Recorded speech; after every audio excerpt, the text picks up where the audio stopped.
গল্পের শুরুতে ইউৎজা নামের এক অন্যরকম গ্রহে আমাদের নিয়ে যাওয়া হয়, যেখানে মানুষ নয়, বাস করে ভীষণ হিংস্র প্রিডেটররা। সে সময় এই গ্রহের রাজাকে দেখতে পাই, যার দুটি ছেলে রয়েছে। রাজার বড় ছেলে যেমন অত্যন্ত শক্তিশালী আর চটপটে, কিন্তু রাজার ছোট ছেলে, যার নাম টেক, সে হলো এই গ্রহের সবচেয়ে দুর্বল প্রিডেটর।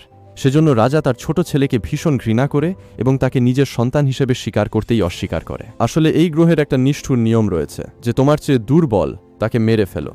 অর্থাৎ দুর্বল কোনো প্রিডেটরদের এই গ্রহে কোনো স্থান নেই, কেবল শক্তিশালীরাই টিকে থাকতে পারে। কাজেই রাজা তার বড় ছেলেকে আদেশ দেয় যেন সে তার ছোট ভাই টেকে হত্যা করে। এই আদেশের পর বড় ভাই ছোট ভাইকে মারার উদ্দেশ্যে রাজা থেকে অনেক দূরে একটি অন্ধকার গুহায় নিয়ে যায় এবং সেখানে তারা দুজন একে অপরের বিরুদ্ধে লড়াইয়ে লিপ্ত হয়। তারা দুজনই পরস্পরের ওপর একের পর এক মারাত্মক আঘাত করতে থাকে। তবে টেক দুর্বল হওয়ার কারণে তার বড় ভাইয়ের সামনে বেশি সময় টিকে থাকতে পারে না। অবশেষে বড় ভাই টেকে মেরে ফেলার একদম শেষ মুহূর্তে পৌঁছে যায়, কিন্তু ঠিক তখনই সে থেমে যায় আর টেকে জীবিত ছেড়ে দেয়। প্রকৃতপক্ষে বড় ভাই তার ছোট ভাই টেকে ভীষণ ভালোবাসত। সে কোনোভাবেই চাইত না যে তার ছোট ভাই মারা যাক। কিছুক্ষণ আগে বড় ভাই টেকে আঘাত করছিল কেবল এই কারণে যাতে টেক লড়াইয়ের জন্য প্রশিক্ষণ পেতে পারে। তখন টেক তার বড় ভাইকে বলে যে সেও তার মতো সম্মান চায় এবং একদিন সে তার বাবার সামনে প্রমাণ করে ছাড়বে যে সে কারো চেয়ে কম নয়। এই কথা শুনে বড় ভাই টেকে তার স্পেসশিপের ভেতরে নিয়ে আসে, যেখানে অজস্র বিপজ্জনক সব অস্ত্র সাজানো ছিল। বড় ভাই টেককে বুঝিয়ে বলে যে যদি তুমি এই গ্রহে সম্মান পেতে চাও আর চাও যে রাজা অর্থাৎ আমাদের বাবা তোমাকে সম্মান করুক, তাহলে তোমাকে জিনা গ্রহে যেতে হবে। সেখান থেকে একটি দানবের কাটা মাথা রাজার সামনে এনে হাজির করতে হবে। সেই ভয়ঙ্কর দানবটার নাম ক্যালেঙ্ক, যে অত্যন্ত হিংস্র, যাকে আজ পর্যন্ত এমনকি আমাদের বাবাও বাগে আনতে পারেনি। তুমি যদি ক্যালিঙ্কের কাটা মাথা বাবার সামনে পেশ করতে পারো, তাহলে পুরো গোত্র তোমার সামনে মাথা নত করবে আর বাবাও তোমাকে সম্মান দিতে বাধ্য হবেন। এরপর টেক মনে মনে দৃঢ় প্রতিজ্ঞা করে যে সে সেই দানবের কাটা মাথা নিয়ে এসে নিজেকে একজন সত্যিকারের বীর হিসেবে প্রমাণ করবে। যখন তারা দুজন এসব কথা বলছিল, ঠিক তখনই এই গ্রহের রাজা অর্থাৎ তাদের বাবা সেখানে এসে হাজির হয়। টেকে জীবিত দেখে রাজা প্রচণ্ড রেগে যায়, কারণ সে তো তার বড় ছেলেকে পাঠিয়েছিল টেকে শেষ করে দেওয়ার জন্য। রাজা তার বড় ছেলেকে ডেকে প্রশ্ন তোলে কেন সে এখনো এই দুর্বল প্রিডেটরকে শেষ করে দেয়নি। তখন বড় ছেলে তার বাবার কাছে আকুতি জানিয়ে বলে যে টেকে অন্তত একটি শেষ সুযোগ দেওয়া উচিত। সে তো শেষ পর্যন্ত আপনারই সন্তান। কিন্তু নিষ্ঠুর রাজা বড় ছেলের কোনো কথাই শোনে না। অত্যন্ত কঠোর গলায় জানিয়ে দেয় যে সে এই দুর্বল প্রিডেটরকে কখনোই নিজের সন্তান বলে মানবে না। সে বলে, এ আমার ছেলে নয়, বরং আমার নামের গায়ে এক কলঙ্ক। এই নির্মম কথা টেকে ভীষণ আঘাত করে। সে আকুল হয়ে তার বাবার কাছে একটা সুযোগ প্রার্থনা করে বলে যে একদিন সে পুরো গ্রহে তার নাম গর্ভের সঙ্গে উঁচুতে তুলে ধরবে। কিন্তু পাষাণ রাজার মনে সন্তানের জন্য বিন্দুমাত্র দয়া জাগে না। সে লেজার লাইটের শক্তিশালী বাঁধনে টেককে বন্দি করে ফেলে। তারপর তার বড় ছেলেকে সরাসরি হুকুম দেয় টেককে শেষ করে দিতে। বড় ভাই রাজার আদেশ মেনে নেওয়ার ভান করে টেকের দিকে এগিয়ে যায়। সে তলোয়ার উঁচিয়ে টেকের মাথা কাটার বদলে যে দড়ি দিয়ে টেক বাঁধা ছিল সেটা কেটে মুক্ত করে দেয়। এরপর সে দ্রুত টেকে নিজের স্পেসশিপের ভেতরে ধাক্কা দিয়ে ঢুকিয়ে দিয়ে দরজাটা ভেতর থেকে লক করে দেয়। স্পেসশিপ লক হয়ে যাওয়ার কারণে রাজা টেকে স্পর্শও করতে পারে না, যা দেখে রাজা ক্রোধে উন্মত্ত হয়ে ওঠে। ক্ষিপ্ত হয়ে সে নিজের বড় ছেলের ওপরই হামলা চালিয়ে বসে, আর এসব দৃশ্য স্পেসশিপের ভেতর থেকে টেক অসহায় হয়ে দেখতে থাকে। রাজা এক ঝটকায় নিজের বড় ছেলের একটা হাত কেটে ফেলে, তা দেখে টেকের হৃদয় ভেঙে যায়। সে ভালোভাবেই বুঝতে পারছিল যে তার ভাই তার জন্যই এই ভয়ঙ্কর যন্ত্রণা সহ্য করছে। এদিকে মাটিতে রক্তের সাগরে পড়ে থাকা বড় ভাইয়ের সামনে তখন মাত্র দুটি পথ ছিল। এক, তলোয়ার তুলে রাজার সঙ্গে লড়াই করে নিজের প্রাণ বাঁচানো, আর দুই, নিজের কাটা হাতটা তুলে ছোট ভাইকে বাঁচানোর জন্য তাকে জিনা গ্রহে পাঠিয়ে দেওয়া। বড় ভাই নিজের জীবন উৎসর্গ করার সিদ্ধান্ত নেয়। সে তার কাটা হাতটি বাড়িয়ে দিয়ে তাতে থাকা বোতাম চেপে দেয় এবং স্পেসশিপটিকে জিনা গ্রহের উদ্দেশ্যে রওনা করিয়ে দেয়। রাজা যখন বুঝতে পারে যে সে আর টেককে ধরতে পারবে না, তখন সে টেকের চোখের সামনেই তার বড় ভাইয়ের গলা কেটে ফেলে। স্পেসশিপটি স্বয়ংক্রিয়ভাবে জিনা গ্রহের দিকে উদয়ে চলে। দীর্ঘ পথ অতিক্রম করার পর টেক অবশেষে জিনা গ্রহে পৌঁছে যায়। তবে গ্রহে অবতরণ করার ঠিক পূর্ব মুহূর্তেই তার স্পেসশিপে আগুন ধরে যায়। ফলে টেক তড়িঘড়ি করে একটা ইমার্জেন্সি পডের সাহায্যে নিজেকে মূল শিপ থেকে আলাদা করে নেয় এবং কোনো মতে জিনা গ্রহের মাটিতে ল্যান্ড করে। জিনা গ্রহে পৌঁছানোর পরপরই টেক নিজের অস্ত্রশস্ত্র প্রস্তুত করতে শুরু করে, কারণ সে জানত এই গ্রহে অত্যন্ত বিপজ্জনক সব প্রাণী ঘুরে বেড়ায়। তবে তার ধারণাই ছিল না যে এই গ্রহের গাছপালা থেকে শুরু করে প্রতিটি জিনিসই জীবন্ত।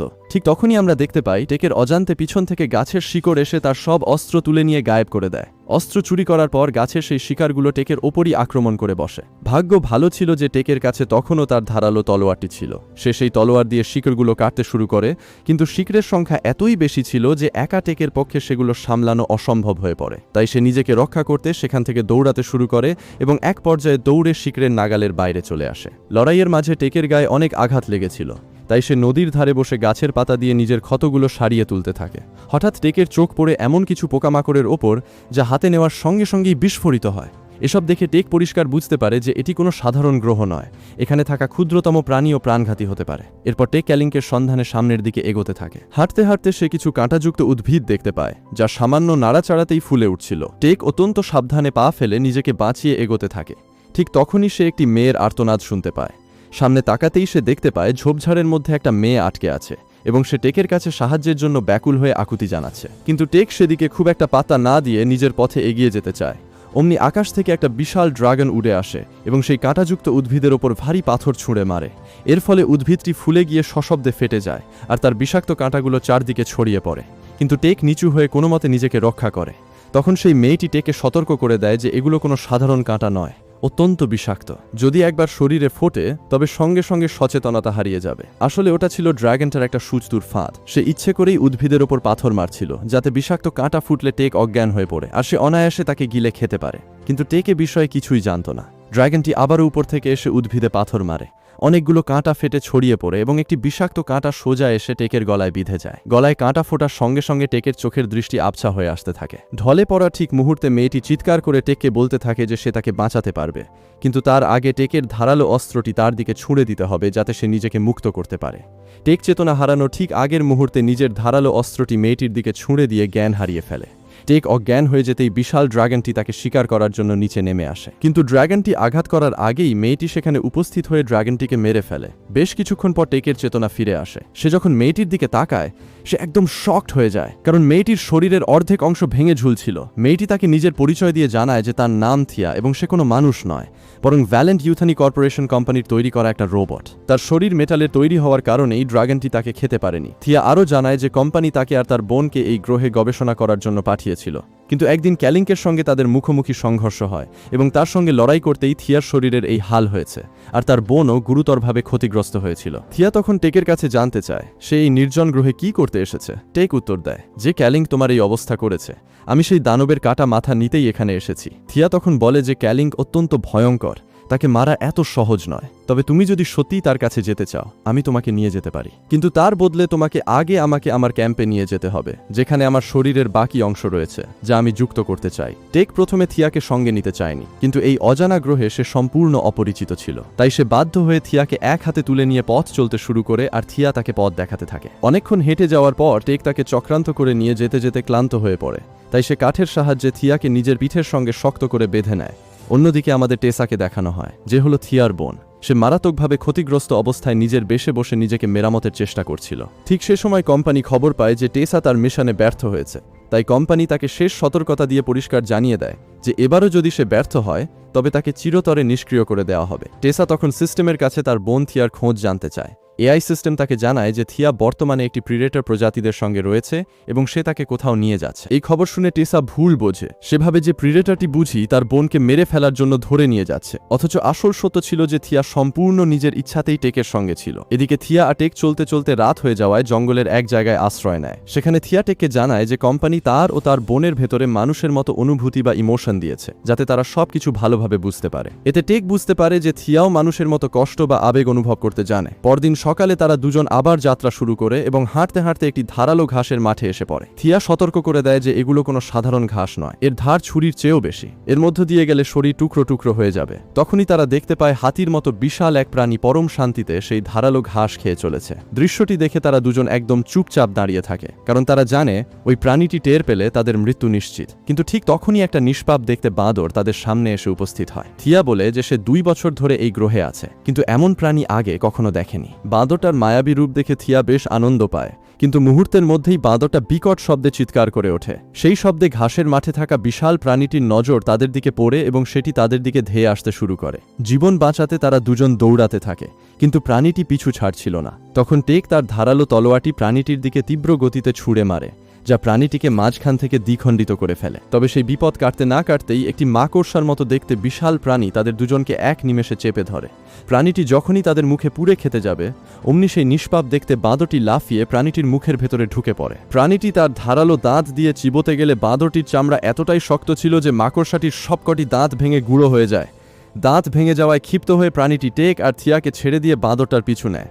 যেহেতু বাঁদরটি তাদের জীবন বাঁচিয়েছিল তাই টেক তাকে সাহায্য করার সিদ্ধান্ত নেয়। সে দ্রুত একটা বড় গাছে উঠে সোজা দানবটির গায়ের ওপর লাফিয়ে পড়ে এবং তলোয়ার দিয়ে তার চোখে আঘাত করে তাকে মেরে ফেলে।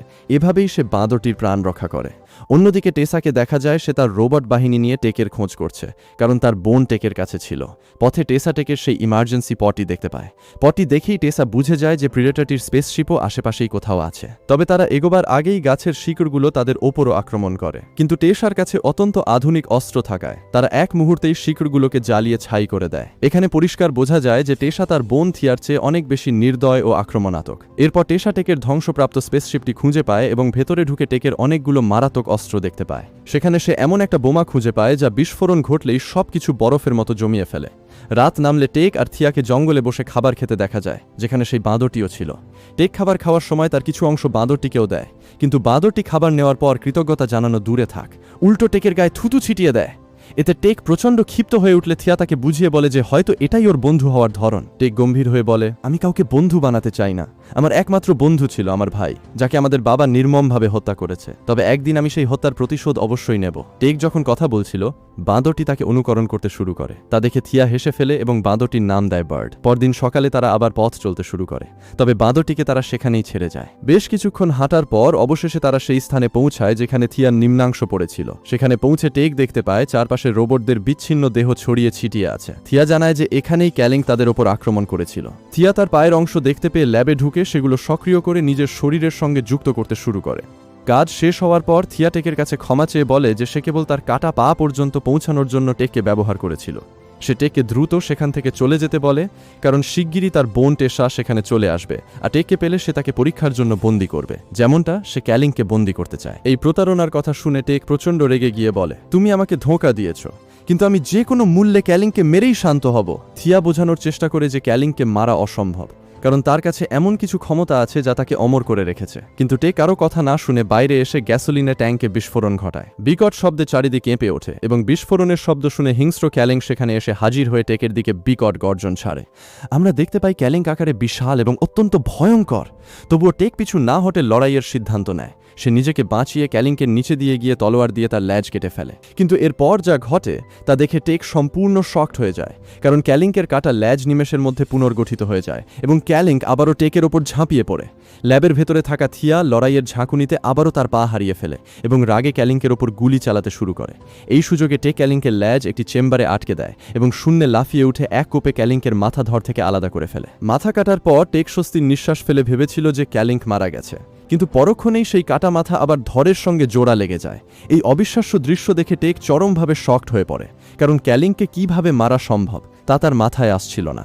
এখন ক্যালিং চরম ক্ষিপ্ত হয়ে টেককে আছাড় মেরে নিচে ফেলে দেয় এবং তাকে শেষ করে দেওয়ার জন্য প্রস্তুত হয়। কিন্তু হঠাৎ করেই ক্যালিং থেমে যায় এবং টেকের শরীর থেকে আসা গন্ধ শুঁকতে থাকে। গন্ধ পাওয়ার পর সে টেককে অক্ষত অবস্থায় ছেড়ে দেয়। টেক কিছুই বুঝতে পারে না কেন ক্যালিং তাকে মারল না। টেককে ছেড়ে দিয়ে ক্যালিং চলে যেতে উদ্যত হতেই সেখানে টেসা এসে উপস্থিত হয় এবং টেকের স্পেসশিপ থেকে পাওয়া সেই বিশেষ বোমাটি ছুঁড়ে মারে। এর ফলে ক্যালিং ও টেক দুজনই বরফের মতো জমে নিথর হয়ে যায়। টেসা তাদের দুজনকে নিজের বেশে নিয়ে যায়, কারণ সে ক্যালিংকের ওপর পরীক্ষা চালিয়ে তার পুনর্গঠন ক্ষমতার রহস্য জানতে চায়। ক্যালিংকে বন্দী করার পাশাপাশি টেকেও যন্ত্রের সঙ্গে শক্ত করে বেঁধে ফেলা হয়। থিয়া তখন তার বোন টেসাকে অনুরোধ করে টেককে ছেড়ে দিতে, কারণ টেক একজন ভালো প্রিডেটর এবং বিপদের সময় তাকে সাহায্য করেছিল।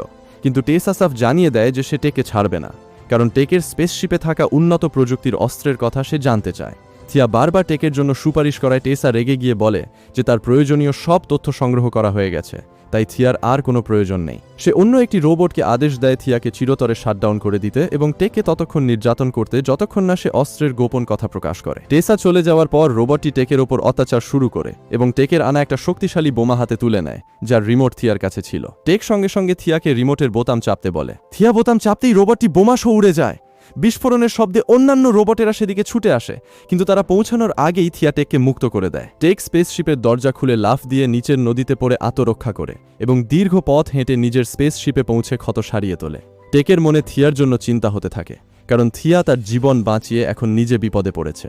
তাই টেক থিয়াকে উদ্ধার করার সিদ্ধান্ত নেয়, কিন্তু তার সব আধুনিক অস্ত্র টেসা নিয়ে যাওয়ায় টেক এই গ্রহের প্রাকৃতিক উপাদান দিয়েই বিপজ্জনক সব অস্ত্র তৈরি করতে শুরু করে। সে সেই বিষাক্ত কাঁটাযুক্ত উদ্ভিদ, মৃত হাতির ধারালো দাঁত, পানির বিষাক্ত ছোট প্রাণী এবং স্পর্শ করলেই বিস্ফোরিত হওয়া পোকাগুলোকে সংগ্রহ করে অস্ত্র বানায়। সব প্রস্তুতি শেষে টেক যখন বের হতে যাবে তখন সে দেখতে পায় সেই বাঁদরটি, যার নাম তারা বার্ড রেখেছিল। ক্যালিংকের পদচিহ্নের পাশে বসে অঝরে কাঁদছে। এই দৃশ্য দেখে টেকের ভুল ভাঙে। সে বুঝতে পারে যাকে সে সাধারণ বাঁদর ভেবেছিল, সে আসলে ক্যালিংকের বাচ্চা। টেক এবার বুঝতে পারে কেন ক্যালিং তাকে সে রাতে মেরে ফেলেনি। আসলে আগের রাতে ক্যালিংকের বাচ্চা টেকের সঙ্গে থাকায় তার গায়ের গন্ধ টেকের শরীরে লেগেছিল, আর সেই গন্ধ শুঁকেই ক্যালিং টেকে নিজের সন্তানের সুরক্ষাকারী ভেবে ছেড়ে দিয়েছিল। সেই রাতে বাঁদরটি যেমন টেকের দেওয়া খাবার খেয়ে তার গায়ে থুতু দিয়েছিল, ঠিক তেমনি টেকও এবার বন্ধুত্বের হাত বাড়িয়ে বাঁদরটির গায়ে থুতু দেয় এবং তারা দুজন বন্ধু হয়ে যায়। এরপর টেক ল্যাবে গিয়ে থিয়ার পায়ের অংশ সক্রিয় করে দেয়, যা সঙ্গে সঙ্গে থিয়ার অবস্থানের দিকে চলতে শুরু করে। টেক আর বার্ড পায়ের পিছু পিছু সার বেশে পৌঁছে যায়। বেশে ঢুকে টেক তার হাতে বানানো ভয়ঙ্কর অস্ত্র দিয়ে রোবটদের ধ্বংস করতে থাকে। বার্ডও তার সঙ্গে লড়াইয়ে যোগ দেয় এবং বোঝা যায় যে সেও তার মায়ের মতো অত্যন্ত শক্তিশালী। অন্যদিকে থিয়ার পা তার কাছাকাছি আসায় থিয়া সেগুলো নিয়ন্ত্রণ করতে সক্ষম হয় এবং রোবটদের মেরে নিজের শরীরের সঙ্গে পা জোড়া লাগিয়ে নেয়। ঠিক তখনই টেক সেখানে পৌঁছায় এবং তাকে বাঁচাতে এসেছে দেখে থিয়া ভীষণ খুশি হয়। টেক যখন জিজ্ঞেস করে ক্যালিং কোথায়, থিয়া ভাবেন টেক এখনও তাকে মারতে চায়, কিন্তু টেক জানায় যে সে এবার ক্যালিংকে মারতে নয়, বাঁচাতে এসেছে।